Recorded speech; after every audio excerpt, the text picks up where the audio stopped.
ndozviziva kuita kwenguva sizvinondirwadza kufunga. Pane maticha suwa, pane machati suwa, zvakangondigara pachifuva. Ndiani anoda kutanga hapana, ndiani anoda kusiwa hapana. Ngaende ndisina kuburita zviri muwana, tese tenge takarirongera ramangwana. Zoreva here aenda apotswa nemachena, asara wacho wandikungopiwa mukana. Madizanyu matora inini tuyuminate, kana kuti kungozhamba. Munamato wangu uri kusvika here, kana kuti zvingori zvechamba. Vamakatora kwedu vakakwana here, kana muchatora umwe zorwadza. Zvandakaona ndosachaona here, mwana wangu baba vachitandadza. Kuti vaende ndaisamboda, ndaiva mudikikana chandaiziva. Asi ndirufu wakatora, kuziva here kuti ndikurwadziwa. Kana uya ndoda kuziva, ndomumirira ndomuti pamunzira. Kuti vaende ndaisamboda, kuti vaende ndaisamboda, kuti vaende ndaisamboda, ndaiva mudoko kana chandaiziva. Anzi ndirufu wakatora, akaziva here kuti ndakarwadziwa.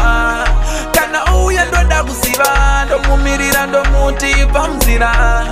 Kana uya ndoda kuziva, kana uya ndoda kuziva. Pau pau pau, mazizo pinduru pinduru na ibaba maone. Pau tasa, mafuru mumukanwa kuona ibaba makajye. Inini wacho mandisiyane, chamafa inine mitasiyane. Akutore wacho anode, chatisina chatina shoma paradze. Namo mparadzi, kutora mai vangu kwisa farazi. Uneshavire chiganazi, kutitsemurane pakati sedonanzi. Kuti vaende ndaisamboda, ndaiva mudikikana chandaiziva. Anzi ndirufu wakatora, kuziva here kuti ndikurwadziwa.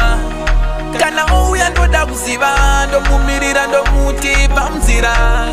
Kuti vaende ndaisamboda, kuti vaende ndaisamboda, kuti vaende ndaisamboda, ndaiva mudoko kana chandaiziva.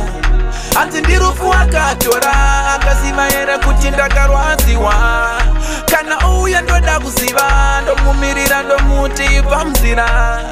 Kana